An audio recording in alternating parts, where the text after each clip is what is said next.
How is how's life been for you, man? Like suddenly just you're famous now. You're Oh about man, Christian famous is a different kind of famous, so let's be honest. what is it? What is it You then? know, What does it look like? I mean, honestly, just it looks chill. I mean, that's the thing. I mean, I think it's like, the funny thing is, I live in Columbus, Ohio. Y'all probably never even heard of that, and it's a fun place to be, but nobody knows who I am here, and so, it's kind of cool because you're online and on tour and whatever stuff, like people know you, but for the most part, nobody really knows who you are, and so. Life honestly, before and after hasn't really changed too much. And because the really people who know me in Columbus are the people who have known me for forever. And they're just like, you're not that cool, man. It's keeps you grounded, keeps you humble. And Yeah, yeah. it's a fun state of life to be in. What's that phrase? A prophet is never recognized in their own town or whatever. Exactly. It's Well, good. well, what does it feel like for us to be chatting to you here from New Zealand? Then that's a big deal for us to know who you are down here, dude. And you're a I big mean, deal. that is crazy. That is so crazy. I mean, that's the cool thing. I mean, God is so good that he throws things in your lap that you would never expect. And I mean, obviously, it's so crazy to me that people all around the world have listened to my music, that have been blessed by it, and that's just so cool because you can't really plan for that. You can't really anticipate it, or like, all right, here's my 10-step plan to be on a radio station in New Zealand. Yeah, yeah. So as cool as it would be, I mean, obviously a big New Zealand fan. I've never been yet. I really want to. My wife and I are both obsessed with Lord of the Rings, Oh, and don't start that conversation. y'all probably get all sorts of tourists for that reason. Yeah, we And still one day I'll still probably do. be one of them. But New Zealand's awesome. So it blows my mind, but it just speaks to God's goodness, and it's all His plan. Well, tell us a little bit about. I mean, the last year, like we said, you put your album out and your songs have blown up, and suddenly you're getting listened to all around the world, and it's pretty cool, right? But I mean, obviously, music must have been a big part of your life before that, and so take us back a little bit. What's the journey of Seph Schlueter like, and Yeah, kind of your faith story as well? Tell us about yourself, man. yeah. Tie it all in together. So my music journey started. My dad was really musical, would play music all the time. We had a piano, we had a guitar, and I was 5 years old, and I watched a little movie most people haven't heard of. It's called Star Wars, and and I was like, oh, this is so cool. 5 years old, thought I could be a Jedi if I figured out how to like play the opening riff. So I figured out how to play the Star Wars thing, and that was my journey on with music. So my mom signed me up for lessons, started taking lessons, and yeah, it just became something I loved to do. It became a really great way that I felt like I could like express myself, and just share all the feelings that you get throughout your life. And so kept playing piano, played it into high school. Around high school time, I started singing and playing piano.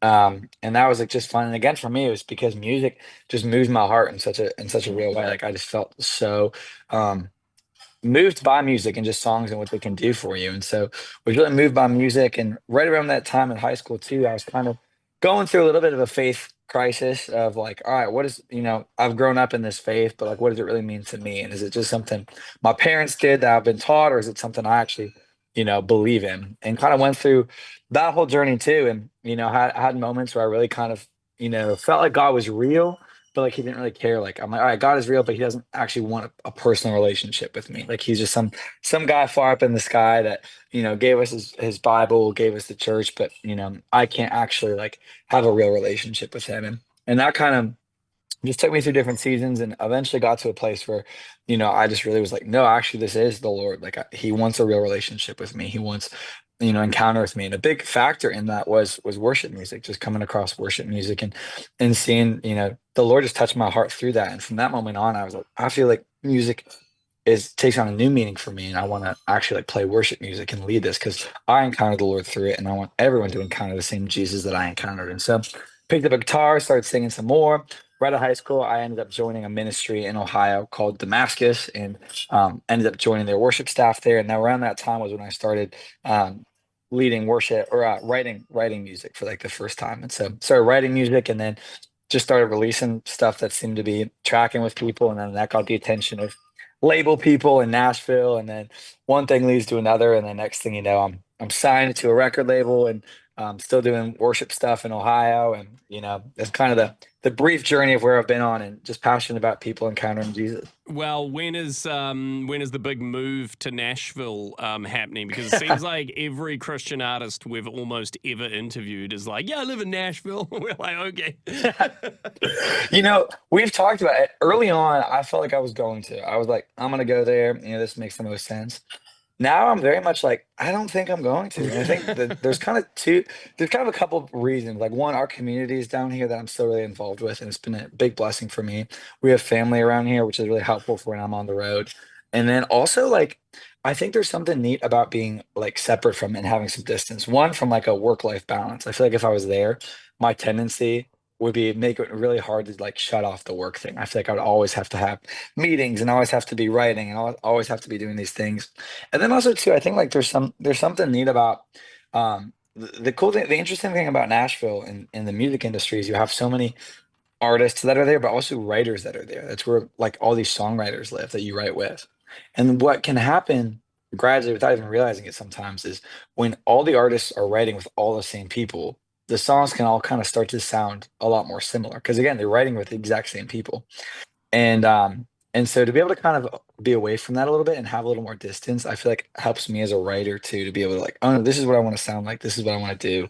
And then you get to integrate with those people, but it's a little less influenced by it, if that makes sense. Yeah, So you need that. I don't think I'll ever end up there, but we'll see. You need that Columbus, Ohio flavor in your music. Yeah, Okay, exactly. I'm gonna go to one of your songs here. So I'll leave it over to you. You can decide. Should we play "Turn It to Praise" or "Counting My Blessings"? Which one do you want to tell us about before we play it?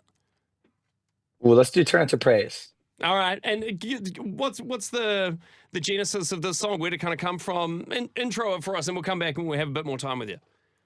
Yeah. So the song really came from I was coming to town to do some writing, and I was going through just something in my own life and my own friendships. There was someone who's close to me who just made some bad decisions in his life, and was just really wrestling with this. And initially, I kind of wanted to write a song just expressing, that heartfelt emotion. Like, gosh, like how do I help you?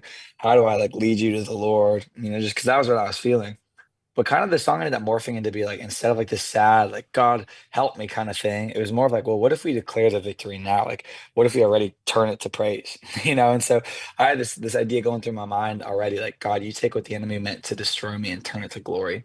And so we kind of wrote it from that place based on that testimony of like, God, I believe that like this thing, the way that the enemy is working right now, you're gonna actually make so much good come out of it that I actually can't even see right now. And so that's really where the song came from. And it was one of my favorites to write and to release because got a little bit of an edge to it. And so it was fun to put it out there, and I'm really excited about it. Yeah, nice, man. Well, we've been playing it quite a bit on our station. Enjoy. Turn It to Praise with Seph Schlueter. He joins us over Zoom.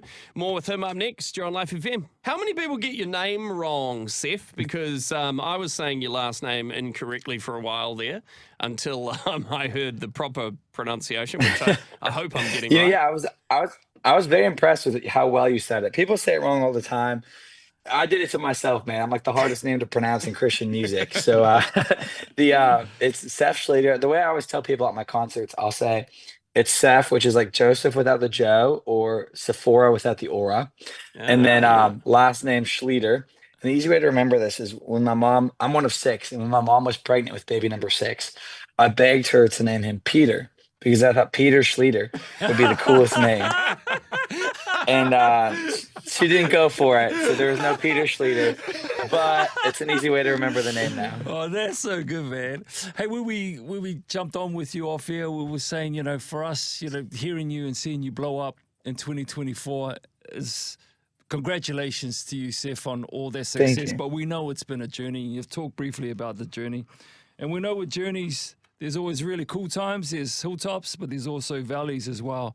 And we know you've walked through a few valleys and you've experienced some real, real hard times. We're really, really sorry about those hard times that you experienced last year. But you keep coming back to it. Your faith is so strong. What makes that so strong in the middle of that grief? When you're influenced by God's goodness, how do you overcome that? Yeah, you're right. I mean, it's like a tough thing, when you experience something that's, difficult, and then you got a big song all about how good God is Yeah. and how blessed you are. And, it's definitely like a wrestle, but I think, two scripture passages that have stood out to me so much in those seasons is, number one, like the house that's built on rock, it's like rain came and wind blew, but like the house that wasn't shaken because of the truths of the Lord. And I think that's just one of the big things of like when you have so much history, when you have years and years and years of history with the Lord, yeah, like rain and wind is going to come and it might even do some damage, right? But like at the end of the day, the house's foundation is still set. And the other passage that also has been so real is what Peter says at the end of John 6, when all these people leave Jesus and Jesus is like, "Are you going to leave too?" And Peter goes, "Where else would I go? Like you have the words of eternal life." And I think that's also just so real of like in the midst of hardship, in the midst of tragedy, whatever, it's like, yeah, but like, where would I go? Like, Mm. what else would I do? Like, your words still have life. Like, you still give me life. You still give me freedom. Like, it's like I have no other option. You know, Yeah. it's like nothing else would even make sense to me. So it's like, where else would I go? And so I feel like those two passages in the midst of, still questions and mystery and hardship, I feel like those two things are kind of describe my mentality or my mindset in the midst of all of it. We were talking before about your voice being extra raspy at the moment, although it always kind of has a bit of that raspy sound, which makes your songs so good. But you've just finished your tour, so I imagine you've been singing your heart out all around the place. What's that been like? When you go on this tour and it's all you, it's all your music, and all these people have come to hear you sing live and sing Yeah, along with you and sing your lyrics back to you. That must be a pretty special feeling. And also, do you yeah. do you get to hear stories from fans and Mm. people who've been sort of touched by your music?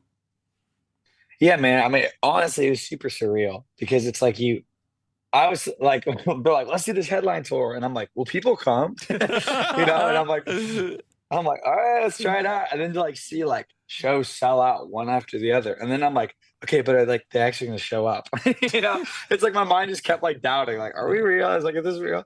And then you go and like I walk out, and it's like a room full of people. And it's just such a cool thing, to be able to know like, hey, those are people who have been impacted and influenced by this. And it's like so moving and so humbling that like God would use it to impact so many people's lives. And yeah, to hear them like singing songs back and to hear, like they came for this is so cool. And, doing my best to like, steward it well because, like I think it's James who says like not many of y'all should be teachers because you're going to be held to a higher standard. It's like, okay, God gives you this platform, God gives you this ability to reach hundreds and hundreds of people, but like at the same time, like that, there's a greater weight and responsibility to it. And so it's just like this also added emphasis of like, how do I make sure that I'm always pointing people back to God and not back to me? How do I always make sure that it stays what it's supposed to be about and it doesn't become like a weird celebrity thing, but it's like this is for the Lord. And I want you guys to have a deeper encounter with the Lord. Like one of my biggest prayers each night is like, Lord, would they walk away from this night remembering more about you than they do about me? Like that they would think more about you than about me or how great a show it was or whatever. That like it's like no, like I encountered the Lord here. So it was an awesome time. I was so blessed. It was honestly one of the highlights of my whole life, and I'm so grateful for it. And can't wait to do it again. Maybe one day I'll get to do it in New Zealand. Who knows? Well, you said it, mate, so you have to make it happen. Have you had fans or people tell you how impactful your music is? Can you recount anybody in particular, or is Yeah. there a powerful story there associated? I mean, I feel like always, like all the time. I would go out to my shows at the end of them and just go stand in line and meet people and sign things and take pictures. And it was like one of the hardest parts of the night because you're exhausted, but also one of the most like exhilarating things because I just love meeting people and getting to hear their stories. And like it's so common and it's crazy, but like so many people come up to me and tell me like that my song saved their life, which is just insane. Like for people to come up to me, like I would have in a really dark place. And I like just out of the blue, for whatever reason, I heard your music and it saved my life. Like that just is crazy. Or like one of my favorites was someone came up to me, one of my first shows, and they said that their mom dragged them to this show. It was like a young adult woman, their mom dragged them. And she said, like, during the concert when I was playing one of the songs, she decided like give her life to Jesus. So it's like things like that are just Yeah. like that's why you do it. That's the reason for it all. It's like to so that people would be impacted by Jesus, that like lives would be saved and changed and touched by the Lord. And it's just like things like that are what make you keep going. It's like if I didn't hear any of that, it's not worth it. It's like it really if I like anyone can put on a show, anyone can do whatever, but my goal is that lives would be touched. And so it's just really inspiring to hear, whether in person at the end of the show or people who will send me tech like DMs or whatever at the end of it, like just to hear how people are being touched is awesome. Bro, it's been so nice to catch up with you and hear a bit of your heart and your story. We'll have to let you run, but collabs are huge in the Christian music world. Is Yeah. there any Seph Schlueter teaming up with anybody else on the cards for the future? Can you talk about any of that? Or are you just running solo? I would say nothing is like set in the works right now. There's been like percolations, different conversations and stuff. I love collaborating. I've done collaborating a couple times, and it's one of my favorite things to do. But well, I will say there are two in the works. One confirmed, one hopeful for a deluxe album coming out later this year. Ooh. So we'll have that to look forward to. Oh, You nice. you can't tell us who the confirmed is? It's a guy named Matt Maher. Oh yeah, Oh, yeah, we play him. Yeah, man, nice. And who's the other one? Did you see this? Trying to get some hot scoop. Unconfirmed, so I can't share. Okay. Nah, hey, bro, thanks so much for your time this morning, and we're loving your music down in New Zealand, man. Maybe one day we'll see you down here. I would love to. Thanks so much for all you do. God Take bless, care, guys. Seph.